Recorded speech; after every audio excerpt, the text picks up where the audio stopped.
The story begins 2 days ago, with Zach and Abby walking on the streets filled with vampires. Since Zach is a trusted follower of the blood ancestor, he doesn't have to abide by human rules. Soon after, Zach dropped Abby off at her place. As Abby was about to turn and leave, Zach called out to her. He then handed her a bag from his backpack. To Abby's surprise, it contained fresh fruits, instantly capturing her heart. She leaned in and kissed Zach on the cheek, leaving him dumbfounded. After seeing Abby off, Zach returned home. Noticing Zach's worried expression, the blood ancestor inquired about it. However, Zach remained silent in response, leading the blood ancestor to immediately suggest that it might be because of love. Zach reacted quickly upon hearing this, confirming that the blood ancestor's guess was correct. He admitted that he had fallen in love with Abby, which seemed to excite the blood ancestor, who advised Zach to express his feelings openly. Zach decided to give it a try. The next day, Zach started grooming himself early in the morning.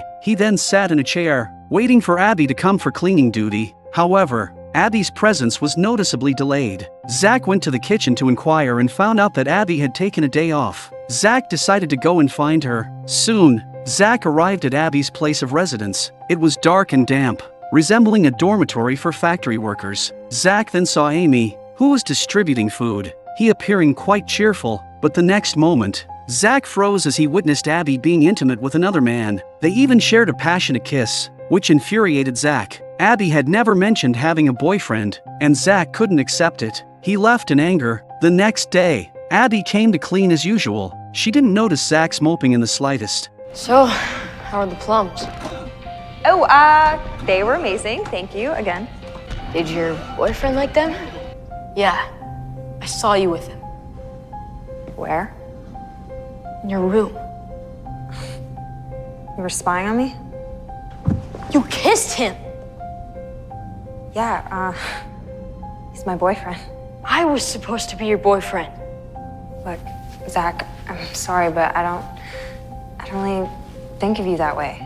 Zach, filled with anger, grabbed a plate from the table and threw it at Abby's feet. Seeing this, Abby became furious and immediately declared that she had had enough and wouldn't work anymore. She headed towards the exit. At this moment, Zach realized that he had gone too far and pleaded with Abby not to leave. But Abby had reached her limit with him and impulsively pinned Zach against the wall. Feelers, upon witnessing its master being attacked, immediately jumped out. Abby calmed down at that moment and requested Zach to let her go. However, Zach turned a blind eye to her plea. Unable to do anything else, Abby ran towards the other side where the elevator was. Once again, she asked Zach to save her. Zach, after hearing her plea, slowly walked over, but he did not drive away Feelers. Feelers extended its stinger and bit Abby on the neck.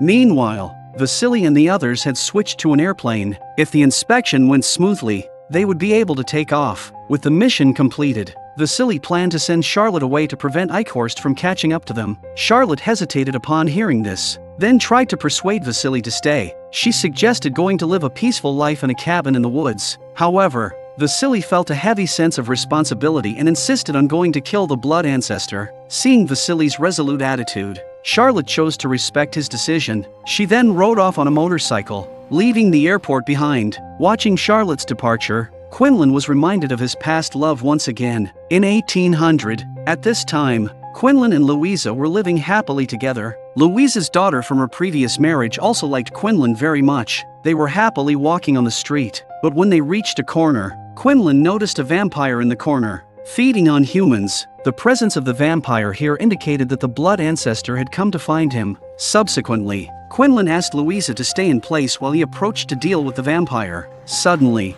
another one jumped out from the side, but Quinlan was able to handle it easily.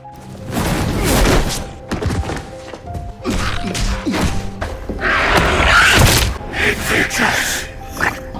Is that you? You've come. And I shall come for you.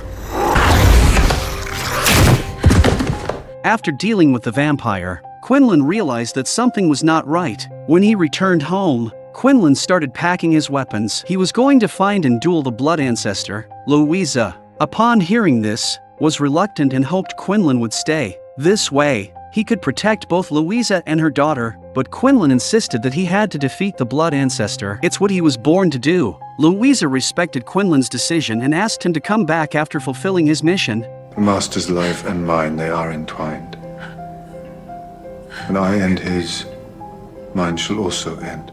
Louisa was heartbroken when she learned that Quinlan might die no matter what. However, she couldn't stop Quinlan. Soon, Quinlan came to this place based on the clues. When I entered the house, found the blood ancestor, sucking blood.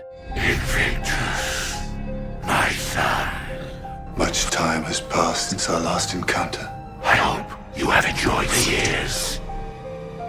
They will be your last. After the blood ancestor finished speaking, he launched an attack on Quinlan. The two immediately engaged in a fierce fight. Quinlan was slapped against the wall but quickly regained his composure and continued fighting the blood ancestor. Quinlan seized the opportunity and stabbed the blood ancestor in the waist with a sword. The blood ancestor quickly fled, and Quinlan immediately chased after him. Later, in the corner, he saw the blood ancestor crouched down. Due to Quinlan's momentary carelessness, he was firmly pinned to a pillar by the blood ancestor. The blood ancestor then mocked Quinlan and left the scene. With all his strength, Quinlan managed to pull out the bone sword and break free. He immediately ran towards home, but when Quinlan arrived, he found that both Louisa and her daughter had already been drained of blood and placed on the bed. Quinlan was devastated upon seeing this. He poured a basin of water and forcefully wiped off the makeup from his face. From now on, Quinlan would no longer have any emotions. He had to continue pursuing and hunting down the blood ancestor. Quinlan slowly approached the mother and daughter, took out the bone sword,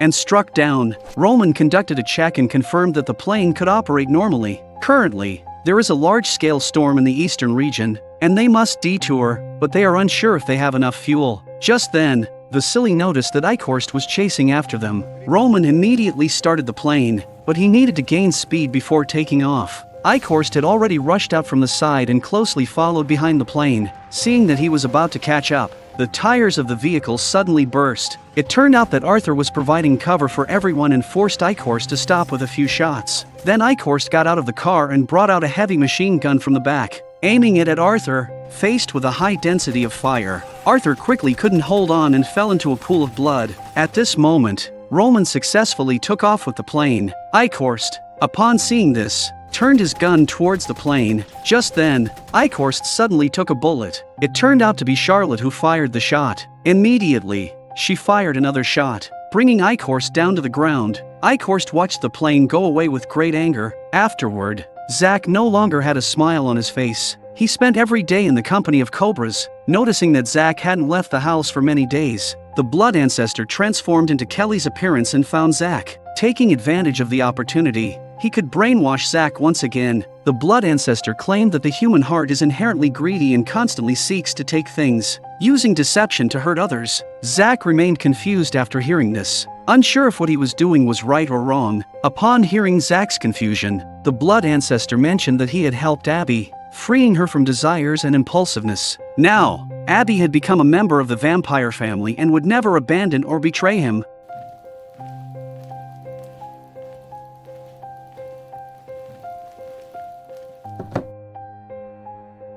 Understanding the underlying message, Zach embraced the blood ancestor, grateful for his guidance. On the other side, Vasily and the others had already arrived in New York by plane. After landing, all needed to do was find a vehicle to transport the nuclear bomb to Manhattan, and the plan would be halfway completed. However, trouble immediately arose for them as soon as they landed. Several trucks filled with vampires were approaching from the front. Seeing this, Vasily instructed Roman to stay in the plane while he and Quinlan went down to deal with the situation. Armed with submachine guns, they kept the vampires at bay, preventing them from getting close. At that moment, another truck arrived from the side. A mutant vampire got out of the car. It was extremely fast and pinned Quinlan to the ground. Vasily immediately shot the vampire in the head, killing it instantly. Quickly, they disposed of the vampires. Afterward, Roman finally came down from the plane. The trucks driven by the vampires were perfect for transporting the nuclear bomb. Vasily couldn't wait to share this good news with Abraham.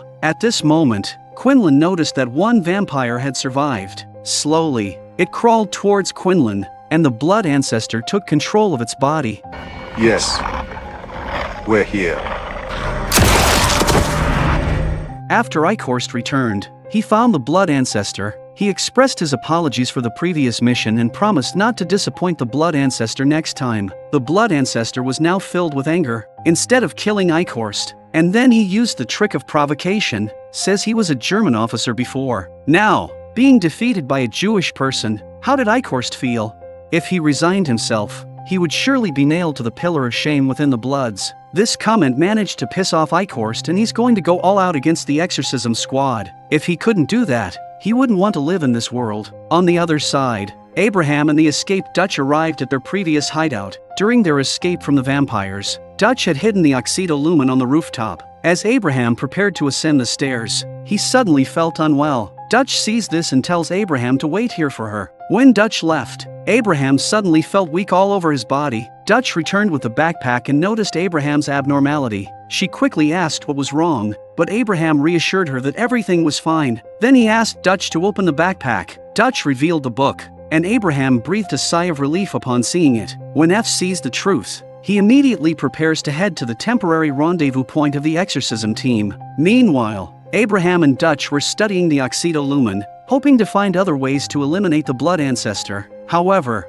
Abraham suddenly felt dizzy. Dutch noticed his discomfort and urged him to rest, but he insisted on finding the weakness of the Blood Ancestor. The next moment, Abraham collapsed to the ground. Dutch quickly helped him onto the bed and tried to wake him up. At that moment, Dutch heard the sound of the door opening. She picked up her gun and cautiously approached the entrance. When she saw two people coming in, Dutch shouted for them to stay put. Upon hearing the voice, F recognized it and called out Dutch's name. Dutch, happy to hear F's voice, embraced him. F then approached Abraham. After examining him, F discovered that Abraham's blood lipid levels were higher than normal. He asked Dutch what had happened. Dutch explained that Abraham had been captured for human experimentation. Upon learning the truth, F said they needed to find medication to thin Abraham's blood in order to save his life. Dutch immediately thought of Gus, who might have some medication. However, they couldn't leave Abraham behind. Alex offered to stay and take care of him, assuring them that they could go. F and Dutch then arrived at Gus's camp.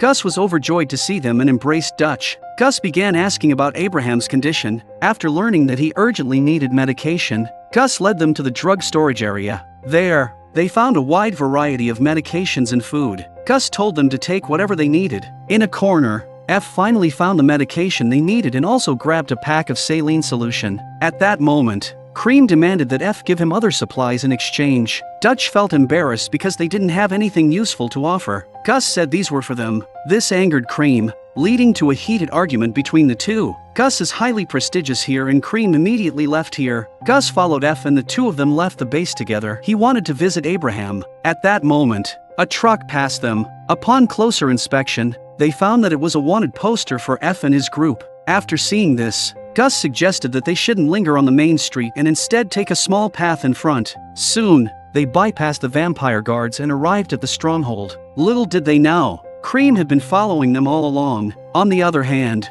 Vasily and his group were preparing to transport the nuclear bomb into the city center. They disguised themselves as staff of the partnership in advance. Although their identities passed the verification, the guard wanted to inspect the cargo. Vasily immediately claimed that it contained medical equipment and had a certain level of radiation. However, the guard insisted on checking. Quinlan directly took off his hat and frightened the guard with his vampire identity. The guard didn't dare to offend him and gave up the inspection, but just as the guard was about to let them through, another guard came over and handed them a wanted poster. Abraham was on the first page, and then the guard started flipping through. Suddenly, Vasily's wanted poster appeared in front of them.